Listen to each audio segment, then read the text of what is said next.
எண்ணூரில் இயங்கி வரும் கோரமண்டல் ஆலையை மூடக்கோரி அப்பகுதி வாழ் மக்கள் மனித சங்கிலி போராட்டம் நடத்தினர். எண்ணூர் வாழ் மக்கள் சென்னை பெசன்ட் நகர் கடற்கரையில் கோரமண்டல் ஆலையை மூட வலியுறுத்தி மனித சங்கிலி போராட்டத்தில் ஈடுபட்டனர்.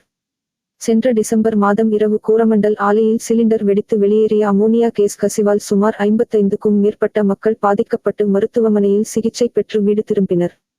அதனால் அங்கு இயங்கி வரும் ஆலையில் இருந்து வெளிவரும் அமோனியாவால் அப்பகுதி வாழும் மக்களாகிய எங்களுக்கு மட்டும் இந்த பாதிப்பு கிடையாது. சென்னையை சுற்றி சுமார் 40 கிலோமீட்டர் தூரத்துக்கு பாதிக்கப்படும் அபாயம் உள்ளது. மக்களின் வாழ்வாதாரம் பாதிக்கப்படும் ஆலையை மூட வேண்டும் என்று 50க்கும் மேற்பட்ட சிறுவர்கள் முதல் பெரியவர்கள் வரை போராட்டத்தில் ஈடுபட்டனர்.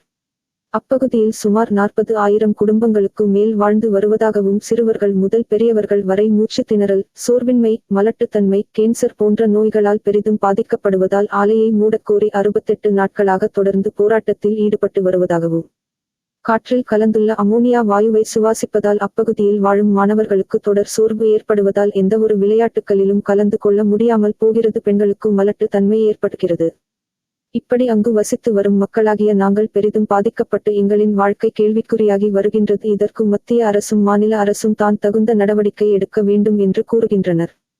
இன்று நடந்த இந்த போராட்டம் என்பது சென்னை சுற்றுப்புறத்தில் உள்ள இளைஞர்கள் எங்களுக்கு ஆதரவாக திரண்டு நடத்தியுள்ளோம்.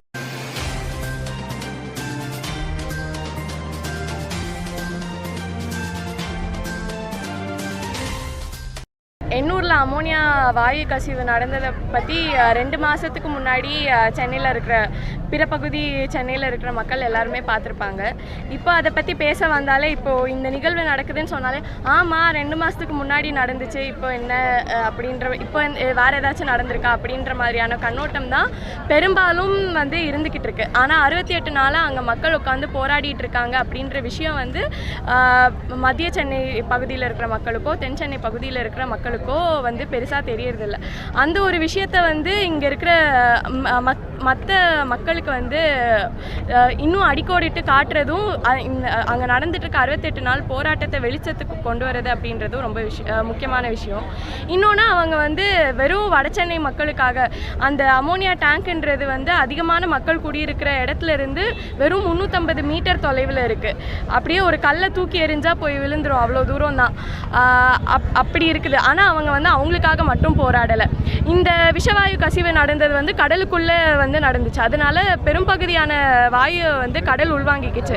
அது வெளியே நடந்திருந்தாலோ இல்லை அந்த அமோனியா டேங்க் 12,500 மெட்ரிக் டன் கொள்ளளவு கொண்டது.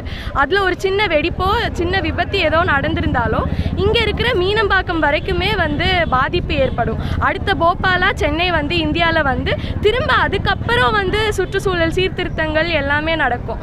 ஆனால் மக்கள் உயிரோடு இருக்கும்போதே அந்த சீர்திருத்தங்கள் எல்லாமே வரணும். சென்னையில் இருக்கிற மக்களுக்கும் எண்ணூர் மக்களுக்கும் ஒரு நல்ல காற்றை சுவாசிக்கிறதுக்கான நீதி வேணும் அப்படின்றது தான் இந்த போராட்டத்தோட ஒரு மையமாக இருக்குது.